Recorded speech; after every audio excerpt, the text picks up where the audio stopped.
Hi YouTube, and this is JTrain997, and I'm back this time with my review of the G.I. Joe Retaliation Alley Viper figure. Now, get a good look at him here in the packaging. I was a little surprised to see they were re-releasing the Alley Viper so soon after Pursuit of Cobra did it, and in my opinion knocked it out of the park. They've retweaked him a bit. They've really changed up the paint and the accessories he comes with, which they've really taken out a lot of the guns and gear that the previous Pursuit of Cobra one came with and just given him another one of these giant cheesy grapple lines. So, not crazy to see that, but oh well. On the back of the packaging here, you got a couple of pictures of him, some of the other characters available from this line.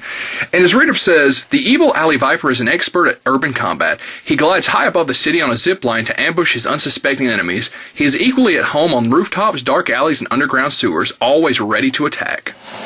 So, an interesting looking figure. Let's open him up. And here we have the Alley Viper out of packaging. Now, I was actually pleasantly surprised opening him. He's got 2 knives, an extra rifle, and a baton that you can't see inside the packaging. So it's always nice to see they get a little bit more gear. The knife actually does go, one goes on his arm right there, and the other goes in this, well, it's more of a machete than a knife. Because this is Jungle Duke's web gear. Same as this was the same rifle that came with Jungle Duke. So, interesting choice. When I first saw these online, I thought the paint was orange, and I thought they were kind of doing a throwback to, you know, the original Alley Viper colors where they were blue and orange, but no, it's solid red. It's showing up a little bit lighter on the camera than it is, so it looks a little bit orange, but when you have it in your hand, it is pretty much solid red. And that's not a horrible figure, you know, a horrible color.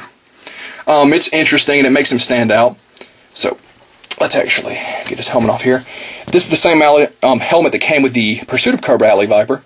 I really love these helmets. They've got this little flip-down visor, dual Cobra logos, which is really, really cool, so you can flip it up, have them looking out at you. Of course, put a shield out. Oh, if I didn't say it already, I'm providing the bases. They don't come with them.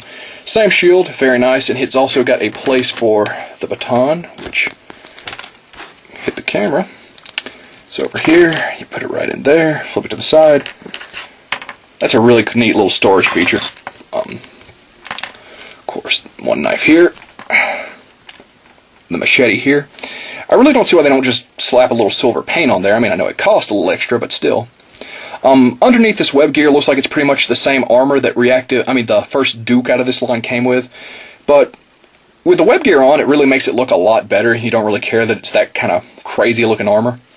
As far as his articulation, his head does full 360, very nice up and down. Arms go out, do a full 360, bend and spin. And of course, they spin at the wrist, no hinge. Legs go forward, back and out, double jointed at the knee. And have a very nice ankle joint, no pivot. So, so far reviewing the Retaliation line, I haven't had any real gripes like I thought I was going to have as far as the articulation. I thought we were going to get, you know, well, the drivers all suck, but so far the only ones that you've really noticed on it are that first roadblock and, you know, 1 or 2 little points here, but, you know, not having an ankle pivot isn't something I'm going to complain about. That's just gravy when that comes on it. So, get his helmet on, his shield in his hand, which of course pops him off the base. Yeah, I really hope later waves come with a base, because I'm having to, you know, use Marvel Universe bases, this, that, and the other, trying to get these guys to stand properly on the shelves, and that's just driving me crazy. Okay. So. Oh, and of course his other gun, if I didn't already show it, and his stupid little grappling hook. And I actually grabbed a Pursuit of Cobra Alley Viper off the shelf. Now, if you're going to ask me which one my favorite is, no contest, Pursuit wins. He came with a crap load of guns, a beautiful paint job. This one's a little dusty. I've got like 6 of these guys. All sorts of crazy gear. I like the backpack better. Overall, this is an amazing figure. I'll actually link his review so you can check him out. And I don't think they're all that expensive online.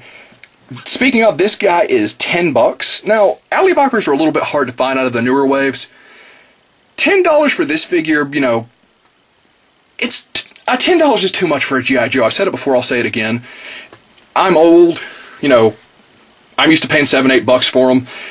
You know, people younger than me, I mean, people older than me remember paying way, way less, but to me, $10 is just a little too much. Because I actually wouldn't mind buying a couple of these guys to splice in with my other Alley Vipers and kind of make them like, you know, a different branch. But I just can't do that at $10 a piece. You know, maybe for the Data Viper. Maybe.